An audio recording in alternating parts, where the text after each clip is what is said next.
Hello everybody, welcome to G centric. हम इससे पहले डिजिटल बेसबैंड कम्युनिकेशन में एक टेक्निक डिस्कस कर चुके हैं, pulse code modulation. Pulse code modulation के कुछ पैरामीटर्स जो मैं आपके ध्यान दिलाऊंगा, आपको शायद याद आ रहे हो। अगर बैंडविड्थ देखें हम, तो बैंडविड्थ NFS होती है अगर आइडल पल्सेस से सिग्नल ट्रांसमिट हो रहा हो, और अगर आइडल बाइपोलर पल्सेस से सिग्नल नहीं ट्रांसमिट हो रहा हो बल्कि रेज्ड कोसाइन स्पेक्ट्रम से ट्रांसमिट हो रहा हो, तो यही बैंडविड्थ इक्वल टू होती है NFS बाय 2 into 1 plus अल्फा, where alpha was the roll off factor. और बैंडविड्थ की मिनिमम वैल्यू मींस अल्फा की वैल्यू 0 के लिए यही NFS बाय 2 हो जाएगा। यहां से ये हमें समझ में आ रहा है कि बैंडविड्थ जो है दो चीजों पे डिपेंड कर रही है, एक तो N पे और एक FS पे। FS mean sampling frequency.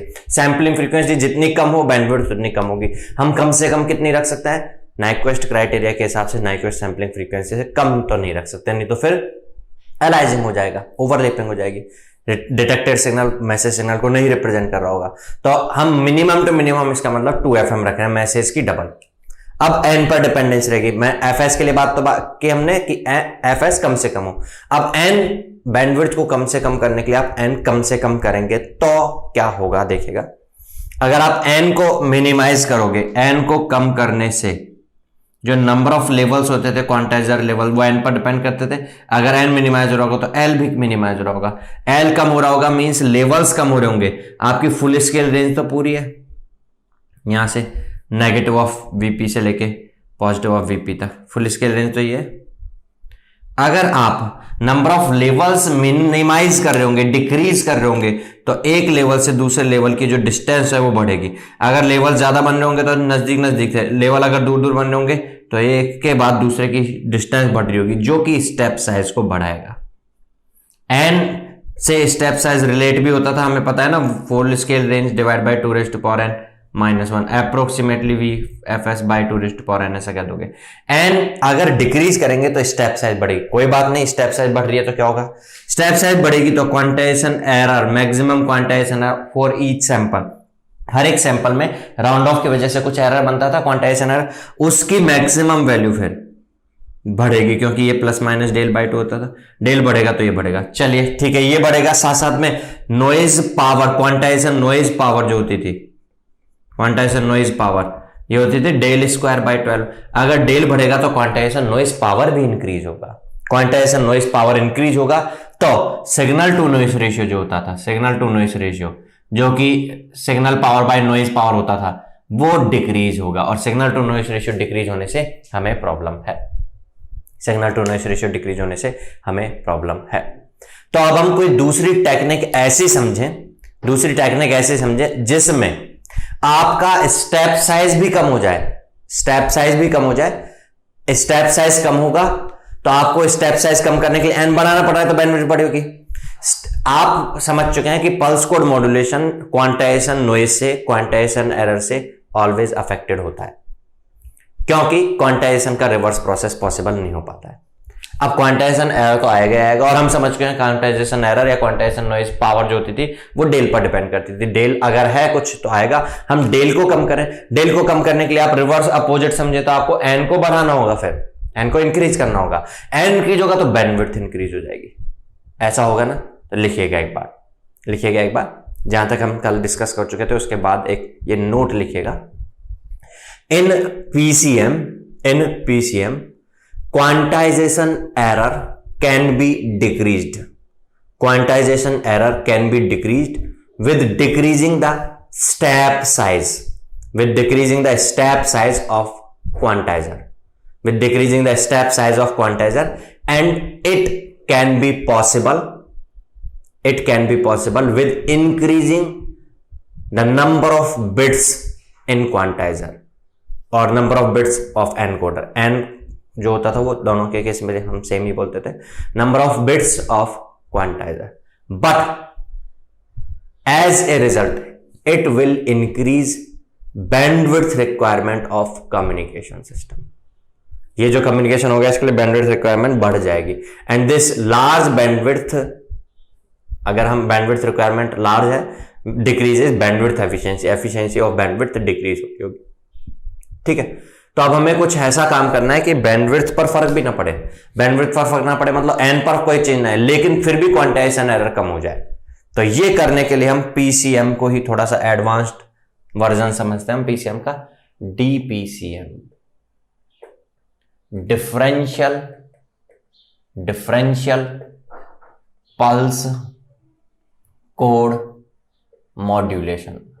देखिए पल्स कोड मॉड्यूलेशन में क्या होता था, पल्स कोड मॉड्यूलेशन में क्या होता था, पल्स कोड मॉड्यूलेशन में हमारे कुछ पल्सेज होती थी, उनको हम डिजिटली कोड करते थे। भाई इस लेवल की पल्स आ रही है तो इसका कोड 1101 है, दूसरे लेवल की पल्स आ रही है तो उसका कोड 1110 है, तीसरे लेवल की तीसरी कोई पल्स आ रही है कम लेवल की तो उसका कोड 010 है। ऐसा करके हम कोड करते थे, बाइनरी कोड करते थे। किसको? पल्सेस को। कौन सी पल्सेस को? जो सैंपल्ड वैल्यू आ रही होती है हमारे ओरिजिनल डेटा की, सैंपल्ड डेटा जो आ रहा था, सैंपल्स जो आ रहे थे उन पल्स को, उनको करना हमारे लिए टफ हो जाता था क्योंकि इनफाइनाइट पॉसिबल लेवल है, तो हम उनको राउंड ऑफ करते थे। मतलब अगर ओवरऑल कहें तो पल्स कोड मॉड्यूलेशन में क्या था, पल्स कोड मॉड्यूलेशन में हमारे डेटा के सैंपल्ड पल्सेस के round of pulses of sampled data की बाइनरी कोड बनते थे, बाइनरी कोडिंग होती थी और वो बाइनरी कोड ट्रांसमिशन होते थे। हम पल्स कोड मॉड्यूलेशन उसको बोलते थे। अब उस पल्स कोड मॉड्यूलेशन में ड्रॉबैक क्या है? पल्स कोड मॉड्यूलेशन में एरर थी, क्वांटाइजेशन एरर, राउंड ऑफ की वजह से आई थी। उसको डिक्रीज करने का ट्राई करेंगे अब हम, ठीक है, और बिना बैंडविड्थ पर फर्क डाले, बैंडविड्थ ज्यादा नहीं करनी हमें, ठीक है। इसमें क्या होगा, पल्स का कोड मॉड्यूलेशन नहीं होगा बल्कि डिफरेंशियल पल्स कोड मॉड्यूलेशन होगा। डिफरेंशियल पल्स कोड मॉड्यूलेशन का मतलब क्या है? यहां पर क्या होगा कि आपका जो डेटा है, आपका जो मैसेज है, उस मैसेज के करस्पॉन्डिंग जो पल्सेज आ रही हैं, ये pulse, then next pulse, then next pulse, then next pulse, in pulses के करस्पॉन्डिंग, मैं राउंड ऑफ की बात तो जानते हो, राउंड ऑफ करना होता है हमें, इन पल्सेज के करस्पॉन्डिंग डेटा, बाइनरी डेटा नहीं होगा, बल्कि ये पल्स पुरानी पल्स से कितना इंक्रीज हुई या पुरानी पल्स से कितना डिक्रीज हुई, कितना डिफरेंस आ रहा है, उस डिफरेंस ऑफ पल्स को हम कोड करेंगे, बाइनरी को। समझ रहे होंगे मेरी बात? तो डिफरेंशियल पल्स कोड मॉड्यूलेशन में ऐसा होता है। अब ऐसा क्यों करेंगे समझेंगे हम, कैसे होगा ये प्रोसेस ये समझेंगे हम। तो चलिए हम स्टार्ट करने जा रहे हैं डिफरेंशियल पल्स कोड मॉड्यूलेशन। नाम से क्या मतलब निकल रहा है, थोड़ा सा आइडिया मैंने दे दिया है, तो कुछ ऐसा ही करना होगा हमें। अब हम समझेंगे इसको। सो डीपीसीएम में पीसीएम की तरह सैंपल्ड पल्सेस का मॉड्यूलेशन नहीं होगा, सैंपल्ड पल्सेस का कोड मॉड्यूलेशन नहीं होगा। हम यहाँ पे कोड बना दे रहे हैं ना, डिजिटल कोड, वो सैंपल्ड पल्सेस का नहीं होगा, डाटा के सैंपल्ड पल्सेस का नहीं होगा, बल्कि डिफरेंशियल वैल्यू ऑफ सैंपल्स का होगा। एक सैंपल से दूसरा सैंपल कितना इंक्रीज हो गया, कितने डिफरेंस के साथ है, या डिक्रीज हुआ है तो नेगेटिव कितने डिफरेंस के साथ है, इनका मॉड्यूलेशन होगा। आप यहां पर समझ सकते हैं पल्स कोड मॉड्यूलेशन से डीपीसीएम किस तरह से डिफरेंस है, वो थ्योरेटिकली लैंग्वेज में मैंने बता दिया है, समझेंगे अब इसको। देखिए सिंपल अगर हमारा पल्स कोड मॉड्यूलेशन होता तो सोर्स से जो सिग्नल रिजल्ट आता एम्प्टी, पहली बात तो हम उसको फिल्टर से आउट कर देते हैं, ठीक है, लो पास फिल्टर से हायर फ्रीक्वेंसी नेग्लिजिबल कंपोनेंट्स को रिमूव करने के लिए। अब वो नेग्लिजिबल है इसलिए एम्प्टी जैसा ही कह सकते हो आप इसको। उसके बाद हम सैंपलर से हम पास करते हैं इसको, तो जो सैंपल्ड डेट सिग्नल होता है उसको हम एम एन टी एस ऐसा बोल देते थे, है ना, टीएस की सैंपलिंग फ्रीक्वेंसी है। इस सैंपलर की जो सैंपलिंग टाइम पीरियड है वो टीएस है, सैंपलिंग फ्रीक्वेंसी एफएस है, ठीक है। क्या करते थे उसके बाद हम इसको अप्लाई करते थे, ये डीपीसीएम नहीं, एक बार पीसीएम रिमाइंड करवा रहा हूं मैं, हम इसको अप्लाई करते थे क्वांटाइजर में। अब भाई जो क्वांटाइजर होता था उसमें कुछ उसकी एन बिट, मैं क्या कहना चाह रहा हूं, मैं डीपीसीएम की बजाय पीसीएम के बजाय डीपीसीएम में एरर को डिक्रीज करने का ट्राई कर रहा हूं बिना बैंडविड्थ को बढ़ाए। एक तो आइडिया हमें ऐसे ही मिल गया था कि हम एरर को डिक्रीज करने के लिए एन बढ़ा दें, लेकिन बैंडविड्थ बढ़ जाएगी। एरर, क्वांटाइजेशन एरर डिक्रीजेस, इसमें क्या होता है, क्वांटाइजेशन एरर डिक्रीज होती है without affecting bandwidth requirement. Bandwidth requirement पर कोई फर्क नहीं पड़ेगा, बैंडविड्थ रिक्वायरमेंट उतना ही रहेगा, बट एरर जो है वो डिक्रीज होगी, ठीक है। तो आपका जो क्वांटाइजर था, मान लो ये एन बिट क्वांटाइजर था, मैं अभी भी एन बिट क्वांटाइजर ही मिलूंगा, नहीं तो मेरी बैंडविड्थ चेंज हो जाएगी। अगर मैंने एन की जगह बढ़ा दिया वैल्यू को या डिक्रीज कर दिया वैल्यू को, तो मेरी बैंडविड्थ चेंज हो जाएगी। बैंडविड्थ को इफेक्ट नहीं करना है। अब क्या करना है, यहां पर एम को अगर मैं अप्लाई कर रहा था तो फिर ये क्वांटाइजर जो होगा इसमें इनपुट जो अप्लाई हो रहा होगा, मैंने मान लो n के हिसाब से, n की जो वैल्यू है, मान लो n की वैल्यू है 3, तो टोटल 8 लेवल्स हैं। फुल स्केल रेंज में टोटल 8 लेवल्स होंगे। अब देखना फुल स्केल रेंज जो होगी वो एमटी की फुल स्केल रेंज के इक्वल होगी ना, जो एमटी अप्लाई होगा उसी के तो सैंपल्स यहां पे आ रहे हैं। तो आप कह सकते हो इस केस में जो क्वांटाइजर की फुल स्केल डायनेमिक रेंज, जिसको भी बोल सकते हैं फुल स्केल रेंज या डायनेमिक रेंज जो होगी, वो इनपुट के मैक्सिमम नेगेटिव से लेके पीक, नेगेटिव पीक से लेके पॉजिटिव पीक के बीच में होगी। लेकिन अगर मैं ये ना अप्लाई करूं, देखिए जो पीसीएम था उसमें जो क्वांटाइजर था उसमें इस रेंज को n = 3 मींस 8 लेवल्स में ब्रेक करना है। अब मैं क्वांटाइजर पर ये नहीं अप्लाई करता हूं, क्वांटाइजर यही लेता हूं बट इसमें ये नहीं अप्लाई करता हूं। समझ चुके हम? इसमें अप्लाई करें हम कुछ दूसरा इनपुट। क्या इनपुट अप्लाई करें? इसमें अप्लाई करें हम जो अभी सैंपल आ रहा है ये पुराने सैंपल के साथ कितने डिफरेंस पर है वो अप्लाई करें। पिछला जो सैंपल रहा होगा उससे कितने डिफरेंस पर है ये अप्लाई करें। अब पिछला जो सैंपल था उसके साथ ये कितने डिफरेंस पर है, इसको हम एम या ENTS ऐसा बोल देते हैं, ENTS ऐसा कुछ, ठीक है। इसको क्वांटाइजर पर अप्लाई करेंगे हम। क्वांटाइजर वही है n बिट क्वांटाइजर, क्योंकि मैं बैंडविड्थ पर कोई फर्क नहीं डालना चाहता हूं, बैंडविड्थ पर कोई इफेक्ट नहीं पड़े ऐसा चाहता हूं, इसलिए n तो वही रहना है, ठीक है। यहां पर अब जो ये इनपुट आएगा वो क्या आएगा, वो इनपुट आना चाहिए जो आपका अभी जो सैंपल आया है उसके लिए प्रेडिक्ट होकर के कि भाई ये सैंपल क्या आने वाला है, ये पुरानी इसकी नेचर क्या रही होगी। पुरानी नेचर कैसी रही है का मतलब, मान लो एक सैंपल यहाँ पे आ रहा है, फिर ये आ रहा है, फिर ये आ रहा है, फिर ये आ रहा है, तो पुरानी नेचर के हिसाब से बढ़ता हुआ आ रहा है ना, इंक्रीज होता आ रहा है ना। तो हम अभी पुरानी नेचर के हिसाब से अभी भी सोचेंगे कि इंक्रीज होते आना है, तो क्या आना चाहिए वो प्रिडिक्ट करेंगे, इसमें प्रिडिक्शन होगा। बट प्रिडिक्शन ऑलवेज ट्रू होती है ऐसा जरूरी नहीं है ना। प्रिडिक्ट करने का मतलब केवल बस हम प्रिडिक्ट करेंगे, रिजल्ट एक्चुअल जो होना चाहिए वो फॉलो हो या नहीं हो ये देखना होगा हमें। अगर हमारी प्रिडिक्टेड वैल्यू एक्चुअल में जो नया सैंपल आने वाला है हमने भी प्रिडिक्ट वही कर लिया तो ENTS, ई को हम एरर बोल दे रहे हैं, वो एरर 0 हो जाएगा। और अगर प्रिडिक्टेड वैल्यू जो हमारी है वो जो अभी सैंपल वैल्यू आ रहा है उसके लिए प्रिडिक्टेड वैल्यू थोड़े डिफरेंस के साथ आई तो एरर नेगेटिव या पॉजिटिव कुछ हो सकता है। ये ज्यादा हुआ तो नेगेटिव हो सकता है, ये अगर कम हुआ प्रेडिक्टेड वैल्यू तो पॉजिटिव हो सकता है, तो ये नेगेटिव पॉजिटिव कुछ हो सकता है। अब यहां पर प्रेडिक्शन के लिए आउटपुट कहां से आएगा, इसके लिए आउटपुट आएगा एक एलिमेंट जिसको हम बोल रहे हैं जो कॉम्बिनेशन ऑफ डिफरेंट एलिमेंट्स होगा, इसको मैं बोल रहा हूं प्रेडिक्शन फिल्टर। प्रेडिक्शन फिल्टर, अब इस प्रेडिक्शन फिल्टर में क्या होता है देखना, प्रेडिक्शन फिल्टर में क्या होता है, एक लगा होता है एक एलिमेंट जो कि डिले देने का काम करता है। कितना डिले देने का काम करता है, TS डिले देने का काम करता है। TS का मतलब क्या है, सैंपलिंग टाइम। एक सैंपल आने के बाद अगला सैंपल कितने टाइम के बाद आता है उतना ये डिले देता है, ठीक है। ये क्या देता है, एक सैंपल आया तो उसके बाद अगला सैंपल जितने टाइम के बाद आएगा उतना डिले देगा। किसको डिले देगा, जो भी इस पर इनपुट अप्लाई होगा उसको आउटपुट में उतने डिले के बाद देगा। अब इसमें इनपुट क्या अप्लाई होता है, इसमें इनपुट अप्लाई होता है एक समर जिसपे 2 इनपुट आ रहे होंगे, उनका एडिशन। 2 इनपुट कौन कौन से आ रहे होंगे, एक तो आपका जो क्वांटाइजर है उससे जो आउटपुट आएगा। क्वांटाइजर तो इनपुट को ही आउटपुट में देता है ना, हल्का राउंड ऑफ करके। क्वांटाइजर ऐसा ही करता है ना, क्वांटाइजर में जो भी आप इनपुट अप्लाई करते हैं वो उसको राउंड ऑफ करके आउटपुट में दे देता है, ठीक है। तो जो क्वांटाइजर का ही आउटपुट आएगा और ये जो डिले के बाद जो आया होगा उसको ऐड करने भेज देगा। मतलब देखना एक बार, यहां पर जो अभी आउटपुट आया वो जाके इस पे ऐड हो जाएगा, इस पे ऐड होते ही इस वाले के साथ ऐड होकर के यहां पे आएगा। लेकिन अब ये ऐड होकर के जो रिजल्ट यहां पे आएगा वो अगले में आएगा, अगले में जो आएगा वो यहां पे आ जाएगा, वो इसके साथ अगले टाइम पे जो ऑर्डर होगा उसको ऐड होकर वो उससे अगले सैंपलिंग टाइम पर आएगा। हर सैंपलिंग टाइम के बाद ये डिले के बाद आउटपुट में भेज रहा होगा, ऐसा कुछ। ये प्रेडिक्शन फिल्टर है, ठीक है।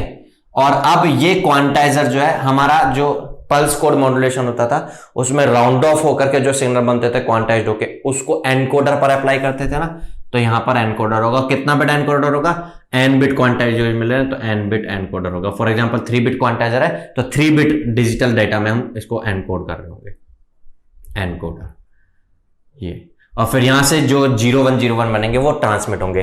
तो ये मैंने अभी DPCM का ट्रांसमीटर समझा है, DPCM ट्रांसमीटर। इसको अब हम अच्छे से क्लियर करेंगे फिर समझेंगे इसको। ये मैंने बता दिया, मेरी जो चीजें हैं वो फॉलो कैसे हो रही हैं वो समझ रहे हैं, हाँ समझना है हमें। समझने के लिए ऐसा मान लेना कि मेरा जो इनपुट सोर्स से जनरेट हो रहा था वो कुछ ऐसा है, वो कुछ ऐसा है। चले, लो पास फिल्टर से क्यों पास कर रहे हैं? एंटी अलाइजिंग फिल्टर है, अलाइजिंग ना हो इसलिए कर रहे हैं। ये तो एंटी अलाइजिंग फिल्टर है। लो पास फिल्टर से जो आउटपुट आ रहा है एम्प्टी, उसकी सैंपल्ड वैल्यू, चलिए मैं सैंपल्ड वैल्यू बना देता हूं। ये सबसे पहले 0 आई, फिर 0 के बाद ये कुछ आई है, ये कुछ आई है, ऐसा ऐसा मैं बताना चाह रहा हूं। इसको भी मैं एक बार यहां पे 0 के बजाय नॉन 0 से स्टार्ट हो रहा है, ऐसे समझ लेना सबसे पहले, ऐसा। ये सैंपल्ड वैल्यू जो होंगी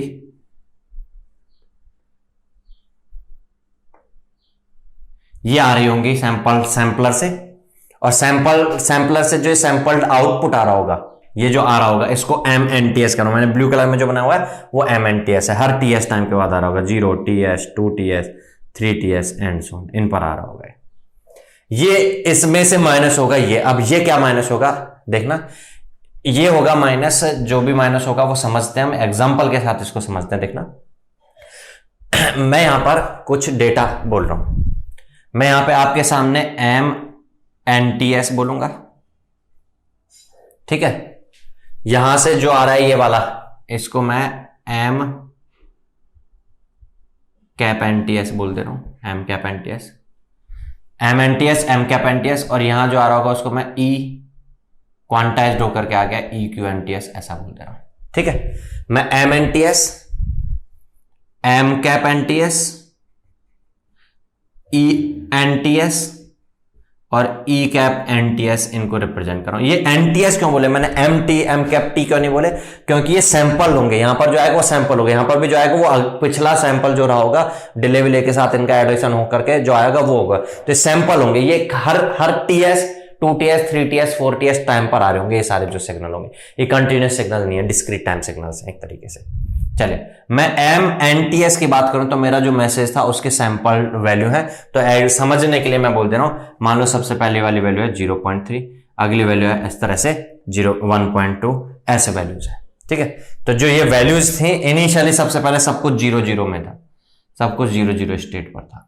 जैसे आपका इनपुट आना अप्लाई हुआ, ये इनपुट अप्लाई हुआ, सबसे पहले झटके के साथ पहला जो MNTS आया वो आया 0.3।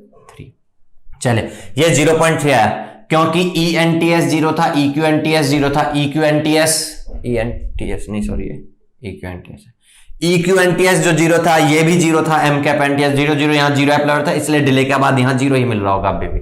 यहाँ M कैप NTS उस टाइम पे भी 0 रहा। चलिए समझ में आई बात है। MNTS 0 आया और ये 0 बना हुआ था, क्यों 0 बना हुआ था? ये 0 ऐड हो रहा था, ये 0 ऐड हो रहा था, 0 यहां पर अप्लाई हो रहा था, तो वो डिले के बाद यहां पर 0 ही मिल रहा होगा, यहां 0 आ रहा था। अब इन दोनों का डिफरेंस बनेगा ENTS में, 0.3 और 0 का डिफरेंस मींस 0.3 यहां पर आ जाएगा। अब ये क्वांटाइज्ड होगा 0.3। अब क्वांटाइज्ड होगा तो देखना, अब इस क्वांटाइजर में समझिएगा, मैं ऐसा मान के चल रहा हूं कि मेरे पास 3 बिट थी या मेरे पास 4 बिट्स है, मान लो मेरे पास 4 बिट्स हैं। आपके पास यहां पर इनपुट में क्या आ रहा होगा? अब ये मैसेज नहीं आ रहा, ये मैसेज तो ऐसा हो सकता था कि -8 वैल्यू से लेके और +8 वैल्यू तक होता, ऐसा हो सकता था।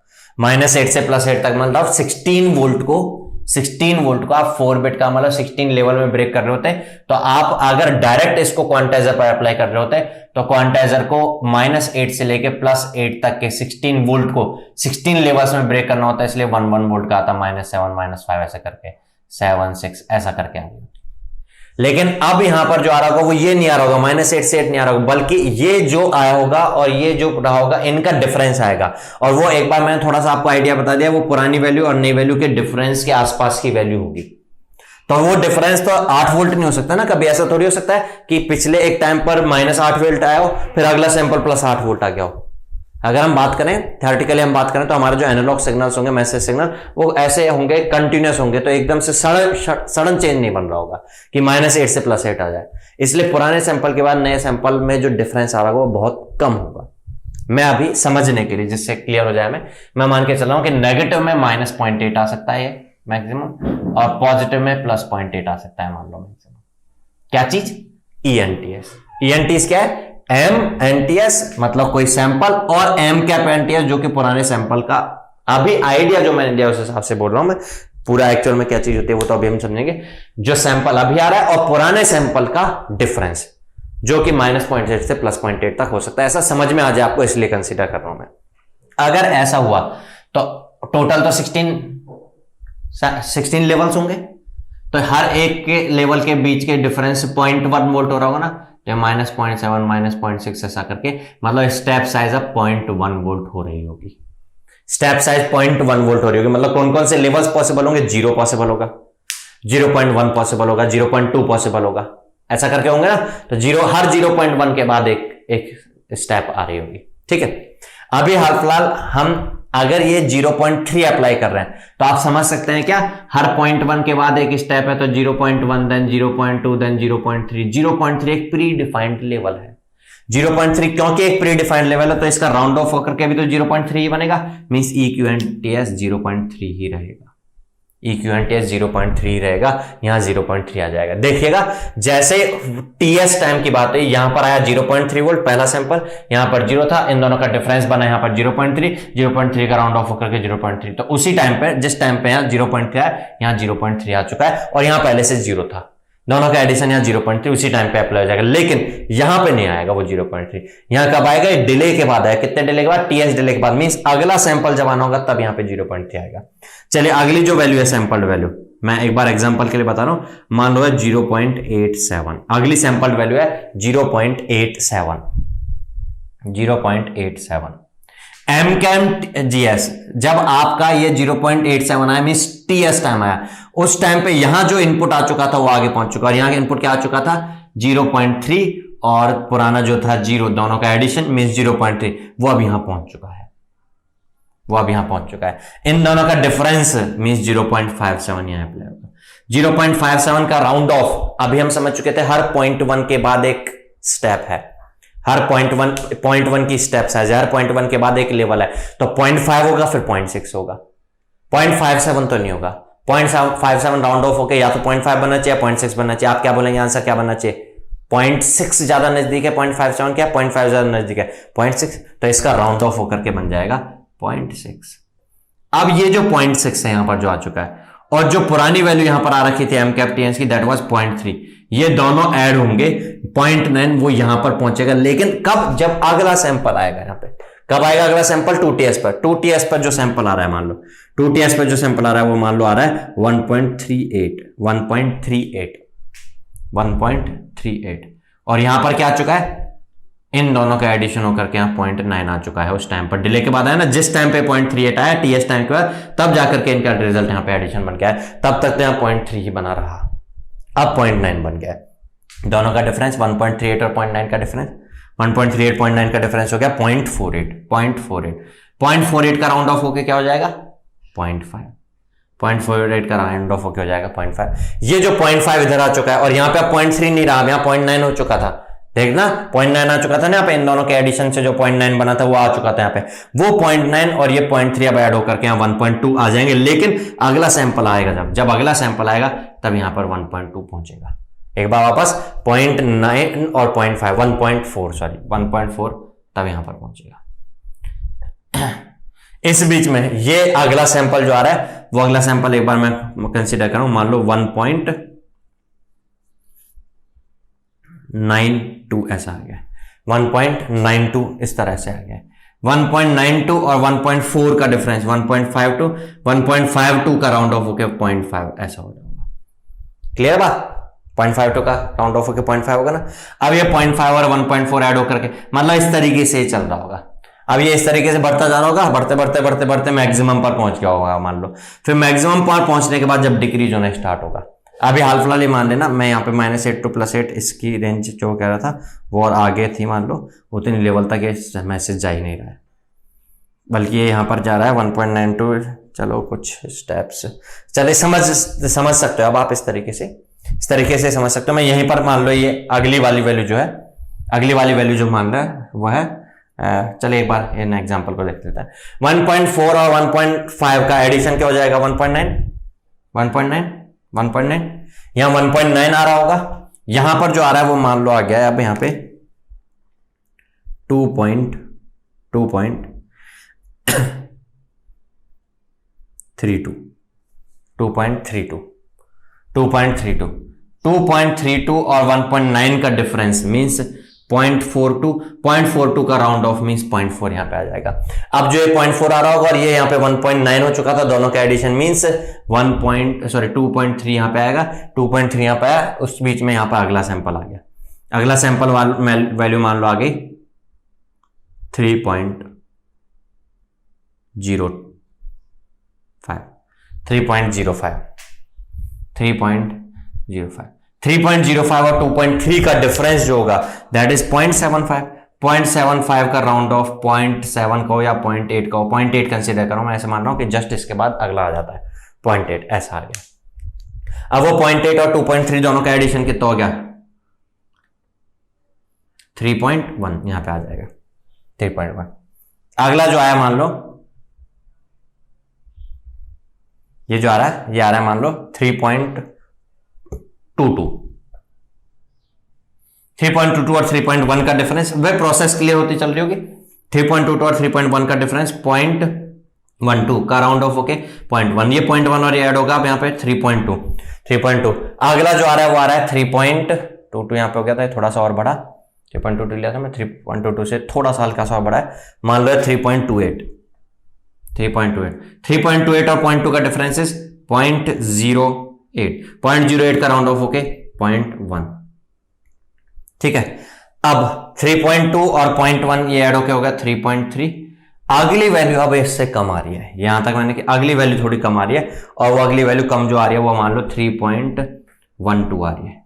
3.12 माइनस 3.3 अब देखेंगे तो नेगेटिव आएगा, नेगेटिव ऑफ कितना, नेगेटिव ऑफ ये हो गया 3.18 का राउंड ऑफ होके माइनस ऑफ 0.2। अब नेगेटिव वैल्यू आना स्टार्ट हो जाएंगी।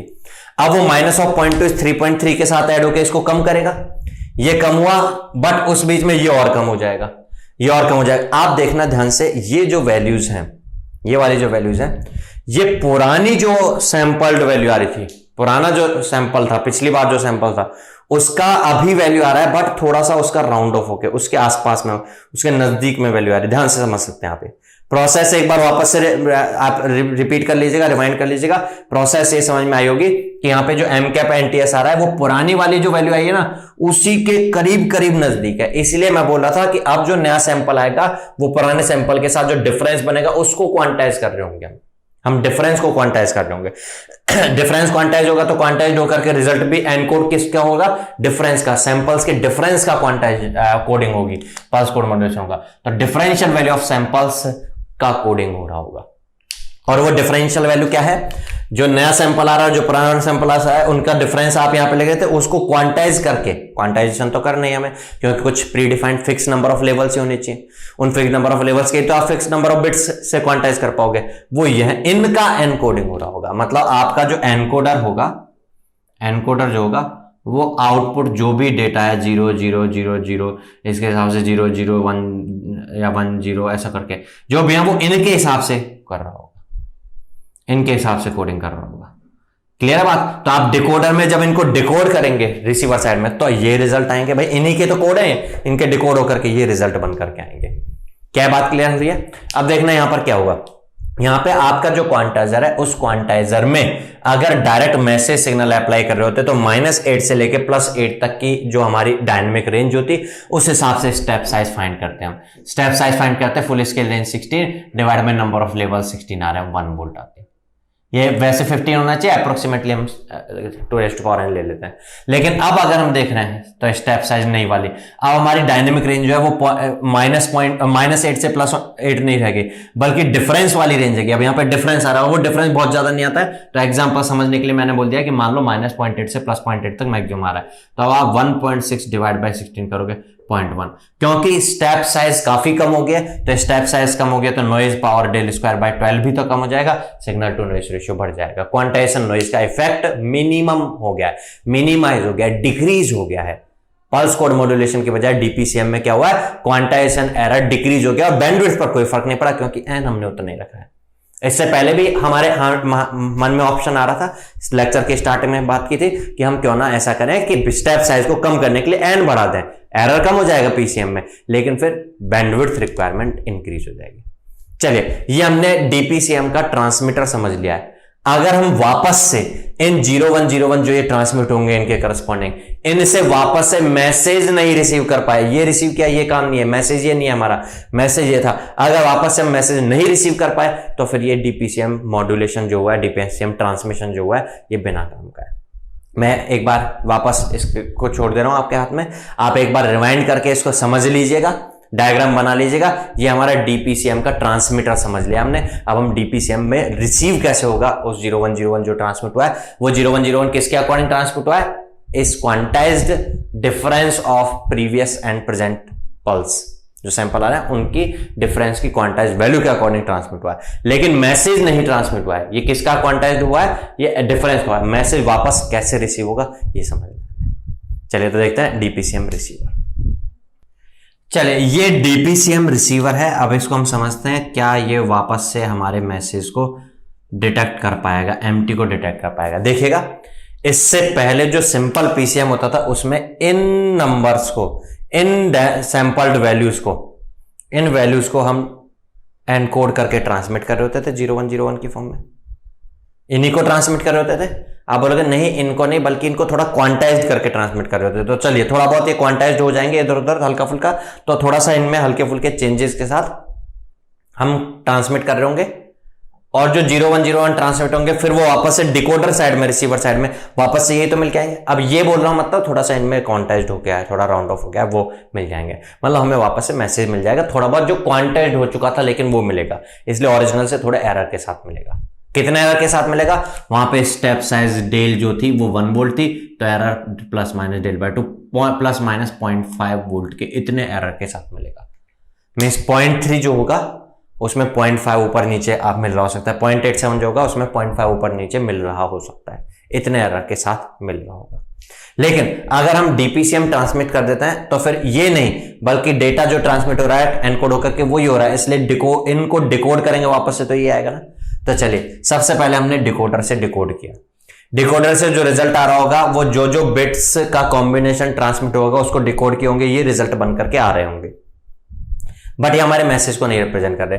अगर हम इसी को डायरेक्ट याद रहा होगा ना आपको, सिंपल पीसीएम में डिकोडर से जो आउटपुट आते थे वो ये, अगर वैल्यूज आ रही है उसको हम लो पास फिल्टर से पास कर देते तो उसकी जो शेप है, मींस उसका करस्पॉन्डिंग एनालॉग सिग्नल वो मिल जाता था। हमने अगर लो पास फिल्टर से इसको पास कर दिया तो इनके करस्पॉन्डिंग शेप मिल जाएगी, लेकिन एक्चुअल में मैसेज ये है नहीं। क्या करते हैं फिर अब इस केस में, हम यहां से जो ये आए इसको हम ऐड करते हैं, किसके साथ ऐड करते हैं, जो रिजल्ट में पुराना जो बन रहा था, पुराने वाला डिले टीएस होने वाला जो पुरानी वैल्यू है वो अब यहाँ पे आ रही होगी। तो चलिए सबसे पहले स्टार्टिंग की बात करते हैं। अब मैं यहीं पर इसके साथ जो रिसीवर, ये तो ट्रांसमीटर साइड पे जो बना वो चीज है, रिसीवर साइड पे जो मिलता चल रहा होगा वो बात कर रहा हूँ। रिसीवर साइड पे एनकोडर से जो डिकोडर से आउटपुट मिलेगा वो बात करूंगा। एनकोडर पर ये आएगा, डिकोडर से क्या आउटपुट आएगा वो बात करूंगा मैं। डिकोडर से जो आउटपुट आ रहा होगा इसको मैं नाम दे रहा हूं डीएनटीएस। डीएनटीएस, एनटीएस क्यों, क्योंकि टीएस पे आएगा, फिर 2टीएस पे आएगा, फिर 3टीएस पे आएगा। टीएस पर ये जो चारों बिट आ चुके होंगे इनका इक्विवेलेंट सबसे पहले जीरो पर, सबसे पहले तो जीरो टाइम की बात कर रहा था। फिर टीएस पर जो ये ट्रांसमिट हुआ 0.3 के करस्पॉन्डिंग ये बिट, इसका इक्विवेलेंट तो ये आएगा डिकोड होकर के 0.3। फिर अगले में ट्रांसमिट हुआ ये, इसकी जो भी बिट बनी होंगी, मैं बिट्स नहीं लिख रहा हूं बट उनका बिट्स का डिकोड होकर के ये वापस बनेगा 0.6। ये डिकोडर के आउटपुट आ रहे होंगे 0.5, देन 0.5, देन 0.4, 0.8, 0.1, माइनस ऑफ 0.2, ये डिकोडर के आउटपुट आ रहे होंगे। अब पहले इनिशियली क्या था, सबको 0 था, डिकोडर में भी 0 आ रहा था और ये 0 करके रिजल्ट यहां 0 आ रहा था, इसलिए यहां पर जो इनपुट अप्लाई होगा वो बनाता चल रहा हूं 0, सबसे पहले 0 आ रहा था। यहां पर जो इनपुट आ रहा होगा वो बनाते चल रहा हूं मैं साथ साथ में इसके। फिर यहां 0.3 आया, लेकिन ये पुरानी वैल्यू तो 0 आई थी, वो 0 ऐड होकर के 0.3 बना दे रहा हूं। फिर मैं यहां पे 0.3 बना दे रहा हूं मैं, ठीक है, ये 0.3। उसके बाद अगला आया 0.6, ये 0.6 और ये 0.3 दोनों ऐड होकर के 0.9 हो गए क्या, ये बढ़ करके 0.9 पर यहां से और यहां के बीच का जो डिफरेंस है वो 0.6 है। चले अगला आया 0.5, ये 0.5 और ये 0.9 जो हो चुका था, दोनों ऐड होकर के 0.5 और 0.9 1.4 हो जाएगा क्या। ध्यान से समझना, क्या यही रिजल्ट बनता चल रहा है, यही रिजल्ट बनता चल रहा है ना, ठीक है। देखिए मैं वापस बोल रहा हूं, सबसे पहले 0 था, फिर 0.3 हुआ, फिर 0.9 हुआ, फिर 0.5 ऐड होकर के 1.4 हो गया। अगला आया फिर 0.5, वे 0.5 जो यहाँ पे आया, और ये 1.4 जो हो चुका था वो अगले में यहाँ पर पहुंचा 1.4, वो 1.4 और 0.5 दोनों ऐड होकर क्या हो जाएगा, 1.4 और 1.5 मीन्स 1.9 हो जाएगा। अगला हो जाएगा 1.9 यहां पर है, अब वो 1.9 यहां पहुंचेगा अगला जब आएगा, और अगला क्या है 0.4 और 1.9 2.3, अगला हो जाएगा 2.3, ठीक है। फिर आएगा 0.8 आया, चलिए 2.3 और 0.8, 2.3 और 0.8 क्या हो गया 3.1, यहां 3.1 हो गया। फिर अगला आया 0.1 और यहां 3.1 दोनों होकर के ऐड हो गए 3.2। फिर आया 0.1 3.3, फिर आया -0.2 में से हो जाएगा 2.9, ऐसा कुछ आप कह सकते हो। ये कुछ इस तरीके से शेप को फॉलो करते हुए ऐसा आ रहा होगा, है ना। इसको लो पास फिल्टर से पास कर दोगे तो ये जो शेप बन रही थी ये बन करके आ जाएगी। अब मैं आपसे पूछता हूं क्या ये मैसेज की शेप है, आप बोलोगे ये मैसेज की तो नहीं, ये इन की शेप है, इनके करस्पॉन्डिंग जो शेप बननी चाहिए वो है। और ये अगर हम देखें तो ये मैसेज के साथ कुछ डिफरेंस के साथ है, थोड़ा अगले में आ रहा है वो देख लीजिएगा, ये अगले में जो आ रहा है वो देख लीजिएगा, जो मैसेज है उसके बजाय ये। और कितने एरर्स के साथ है, अगर हम बात करें तो कितने एरर्स के साथ बन रहे होंगे, इनमें डिफरेंस देखें तो कितना एरर मैक्सिमम +0.8 से -0.8। अगर हम डायरेक्ट कर रहे थे तो +0.5 से -0.5 तक के बीच की एरर आ रही थी, डायरेक्ट पीसीएम कर रहे थे। डीपीसीएम में वही एरर डिक्रीज हो गई, +0.8 से -0.8 रिसीवर में इतनी आ रही है। खत्म तो हो नहीं सकती क्योंकि क्वांटाइजेशन प्रोसेस होना है, क्वांटाइजेशन करना ही करना पड़ेगा क्योंकि हमें बिट्स बनानी है, तो कुछ फाइनाइट नंबर ऑफ बिट्स के लिए कुछ फाइनाइट पॉसिबल लेवल्स होने चाहिए, और इसलिए क्वांटाइजेशन का। लेकिन वो लेवल जो है वो नजदीक हो जाएंगे कैसे, डीपीएसएम। क्यों नजदीक हो जाएंगे, क्योंकि हमें जो पूरी रेंज है जिसको हमें डिवाइड करना है लेवल्स में, वो रेंज ही कम हो जाएगी। छोटी सी रेंज को अगर डिवाइड करना है तो छोटे छोटे नजदीक में डिवाइड करेंगे, नजदीक डिवाइड करेंगे तो एरर आने का चांस भी कम होगा, मतलब एरर का अमाउंट भी कम होगा। तो यहां पर डीपीसीएम जो होता है वो पीसीएम के कंपेरिजन में लेस नॉइज, क्वांटाइजेशन नॉइज के साथ होता है। रीजन इसका क्या है, due to decrement in the dynamic range applied to the input of quantiser. कैसे डिक्रीज हो गए, because we are not quantising the sample of message but we are quantising the differential value of sample. Samples की differential value, sample और sample की differential value को हम quantize कर रहे हैं। डिफरेंस जो आ रहा है, इनके बीच का जो डिफरेंस आ रहा है उसको क्वांटाइज कर रहे हैं, ये है डिफरेंस, इनको क्वांटाइज कर रहे हैं, क्वांटाइज करके फिर एनकोड करेंगे। क्लियर हुआ होगा बातें। तो ये डिफरेंशियल पल्स कोड मॉड्यूलेशन डीपीसीएम का रिसीवर से वापस से मैसेज सिग्नल बिल्कुल डिटेक्ट हो गया और कम एरर के साथ डिटेक्ट हुआ है, सिंपल पीसीएम के बजाय कम एरर के साथ डिटेक्ट हुआ है। चलिए हमने ये कवर कर लिया है, हम अब इसमें और कुछ आगे हम समझेंगे, कुछ और डीपीसीएम में भी कुछ और एडवांटेज कर सकते हैं कि हम, तब वो नए टाइप का मॉड्यूलेशन होगा।